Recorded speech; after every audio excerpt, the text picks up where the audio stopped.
देश की राजनीति में मुलायम सिंह यादव का कुनबा सबसे बड़ा है। परिवार के 25 से ज्यादा लोग ऐसे हैं जो राजनीति में सक्रिय हैं। मुलायम सिंह यादव की विरासत को अखिलेश यादव दोनों चाचाओं के साथ आगे बढ़ा रहे हैं। साथ ही यादव परिवार की दोनों बहुएं भी राजनीति में खूब सक्रिय हैं। वहीं इसके अलावा अब यादव परिवार की एक और पीढ़ी की एंट्री होती दिख रही है। आगामी लोकसभा चुनाव को लेकर सपा अपनी रणनीति को अंतिम रूप दे रही है। अलग अलग सीटों पर नेता कार्यकर्ता पार्टी को मजबूत कर रहे हैं। इसी कड़ी में पार्टी की सांसद और मैनपुरी से सपा उम्मीदवार डिंपल यादव लगातार अपनी दावेदारी मजबूत करने के लिए लोगों के बीच जाकर चुनाव प्रचार कर रही हैं। वहीं सोमवार को डिंपल एक कार्यक्रम में पहुंची। इस दौरान कार्यक्रम में उनकी बेटी अदिति यादव को भी चुनाव प्रचार के दौरान देखा गया, जिसके बाद इस बात की चर्चा शुरू हो गई कि क्या यादव परिवार की तीसरी पीढ़ी की एंट्री राजनीति में अनौपचारिक तौर पर हो चुकी है। मैनपुरी में एक चुनावी कार्यक्रम के दौरान अखिलेश यादव की बेटी अदिति यादव को डिंपल यादव के साथ देखा गया।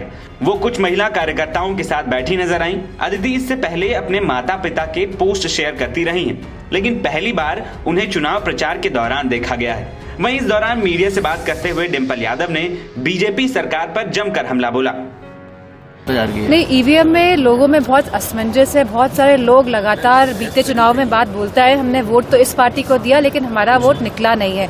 तो एक तरह की क्लैरिटी होनी चाहिए। भले ही ईवीएम सही हो तो भी लोग चाहते हैं, गांव के लोग चाहते हैं, शहरी लोग चाहते हैं कि बैलेट पेपर से ही चुनाव हो। जितने भी देश हैं पूरी दुनिया में सब जगह बैलेट पेपर से ही चुनाव हो रहे हैं। ईवीएम आई थी, उसके बाद वापस लोग बैलेट पेपर पे गए हैं, क्योंकि लोगों के मन में कहीं ना कहीं एक शंका का भाव है कि ईवीएम में वोट डालने पे जिनको हम वोट डालते हैं उनको वोट नहीं मिलता है। मैनपुरी में कन्नौज जैसी पुनरावृत्ति तो नहीं होगी निर्विरोध निर्वाचन में हो। आप फिर वही सवाल कर रहे हैं। नेक्स्ट करो। जी, बस जी समय ले रहे हैं कुछ विरोधी पार्टियां, तो कोई जरूर इसमें उनके मन में किसी तरह की शंका होगी, इस वजह से इतना समय लिया जा रहा है। इलेक्ट्रो बोर्ड को लेकर सीबीआई ने सुप्रीम कोर्ट ने फटकार लगाई कि सही डाटा नहीं दिया, सही आंकड़ा नहीं दिया। सीबीआई ने एसबीआई को फटकार लगाई है सुप्रीम कोर्ट ने। मैं चाहती हूँ कि सुप्रीम कोर्ट का अगर इसी तरह का इंटरफेरेंस रहेगा तो बहुत सारी चीजें जो हैं वो लाइन पे आएंगी। जो अभी सब अव्यवस्था दिख रही है हर एक स्टेप में, मैं समझती हूँ कि सुप्रीम कोर्ट जिस तरह का मेयर वाला चुनाव भी हुआ था पंजाब का, अगर सुप्रीम कोर्ट इंटरफेयर नहीं करता तो हमारे जानने वाले बीजेपी के बहुत सारे सांसद हैं, उन्होंने कहा था जीते तो हम ही हैं मेयर का चुनाव। तो इस तरह से गलत तरीके से चुनाव जीतना सही बात नहीं है एक लोकतंत्र। डिंपल यादव को समाजवादी पार्टी ने मैनपुरी सीट से दूसरी बार टिकट दिया है। मुलायम सिंह यादव के निधन के बाद डिंपल ने इस सीट पर उपचुनाव जीता और मैनपुरी की मौजूदा सांसद भी हैं।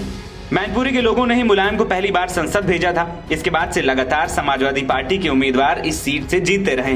तेज प्रताप और धर्मेंद्र यादव भी इसी सीट से सांसद बन चुके हैं। बात करें मैनपुरी लोकसभा सीट की तो इसमें कुल 5 विधानसभा सीटें हैं। मैनपुरी, करहल, किशनी, भोगांव और जसवंत नगर।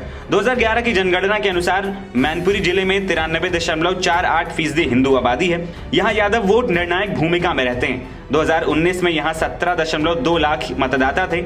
यूपी में मुस्लिम और यादव समुदाय को समाजवादी पार्टी की पारंपरिक वोटर माना जाता है। इस सीट पर मुस्लिम वोटर्स की संख्या कम है। हालांकि यादव वोट बैंक और मुलायम सिंह यादव के प्रभाव के चलते 2 दशक से इस सीट पर समाजवादी पार्टी का कब्जा रहा है। एनबीटी ऑनलाइन की रिपोर्ट।